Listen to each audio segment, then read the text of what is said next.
Hey everybody, welcome to week 3. Let me call up our Blackboard page and get right into this overview. So this week we are starting the rough draft for the first argumentative essay that's related to the video, The Neuroscience of Restorative Justice by Dan Reisel. I think that's how you pronounce his name.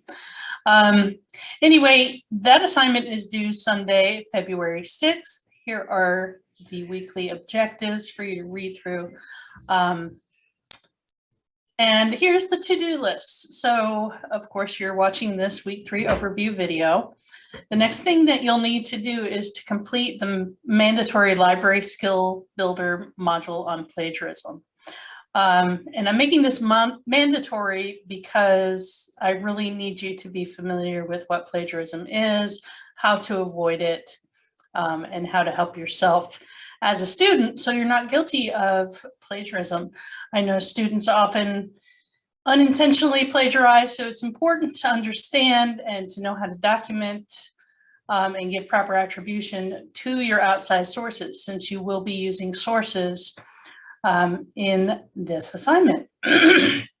So once again, if you hand in a screenshot of that certificate of completion after doing the avoiding plagiarism module, I will give you 1 extra credit point. I'm still in the process of setting up the extra credit in the gradebook, so don't panic if you don't see it there yet. I am keeping track of who has done what. So far, I've only had 1 student who's submitted screenshots for the previous 3 modules that I asked you to watch in week 2. So after that, read the various links below on the writing process, part 1. If you took English 101, some of these may be very familiar to you. So if you just want to refresh yourself, go ahead and do it. I do recommend you pay attention to this link on introductions, which is from the Writing Center of UNC Chapel Hill. It's a good handout explaining why it's important to write a good introduction and strategies for writing effective introductions. So they tell you how you can start with your hook, your opening sentence, how to evaluate your introduction draft, and then 5 kinds of less effective introductions.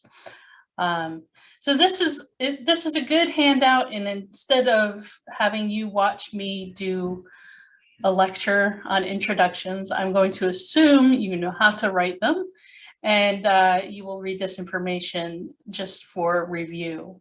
Same goes for thesis statements, paragraph developments, conclusions.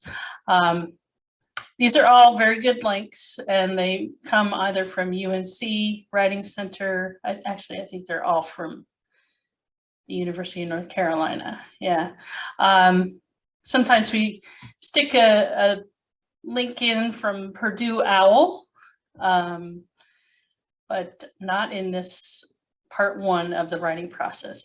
So after you look through those links, I want you to also review the additional materials in the resources for week 3 folder. So there's some additional stuff here. It's not required, but I highly recommend it, especially these crash course videos. These are 10 minutes long each, very succinct, but gets to the nuts and bolts of critical thinking, argumentative writing, persuasive writing, that kind of thing. So these are really good. I also have notes on the most important points that are brought up in the essay. So take a look at the crash course video notes. I created that document last semester for my English 101 students. I do have 1 lecture, actually 2 lectures. This one is one I did back in December for my English 101 class in their argumentative writing unit. And it's probably about 20 minutes long. However, I do have chapters inserted into my videos. So if you want to skip ahead, if something's boring to you, you can do that. So the first half is just about the different argumentative writing styles. There's 4 basic styles of argumentation, and essentially it boils down to how those arguments are pieced together.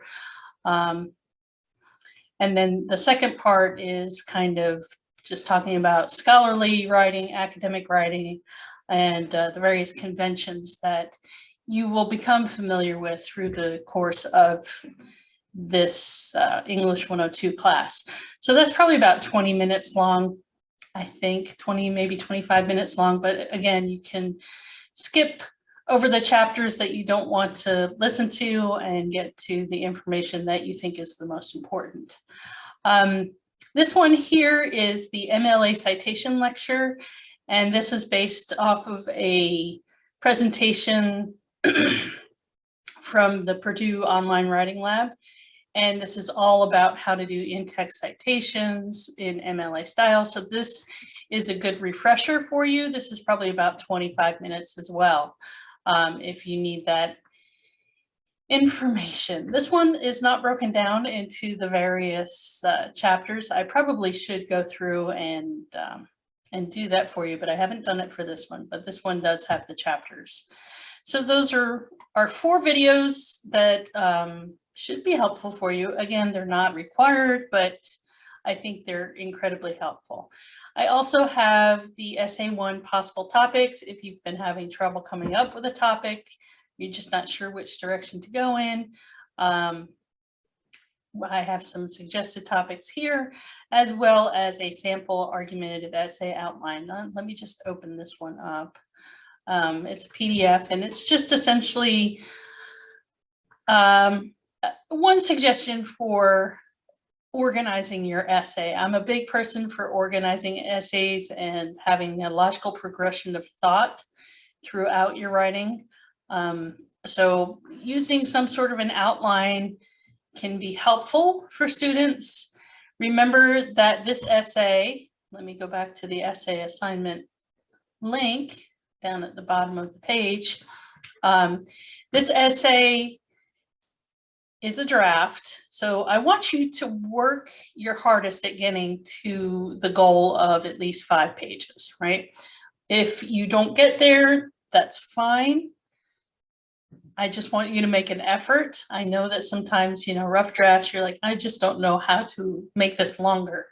But your essay, the final essay, will be at least 5 pages, which is 1,250 words. It will use 5 sources and no more than 10. I really hope you don't use more than 5 for this short of an essay. And remember that the video that you watch, if you make reference to it, that can be one of your sources in your works cited. And those should be documented using MLA format.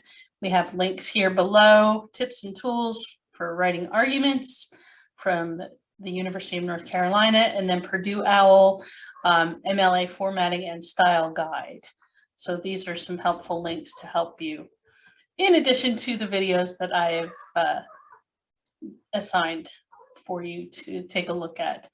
So hopefully that is it. If you have any questions, you're just really completely confused, please email me, and I will walk you through what needs to be done. And, you know, my goal is your success. So please reach out to me if you feel like you're struggling, okay?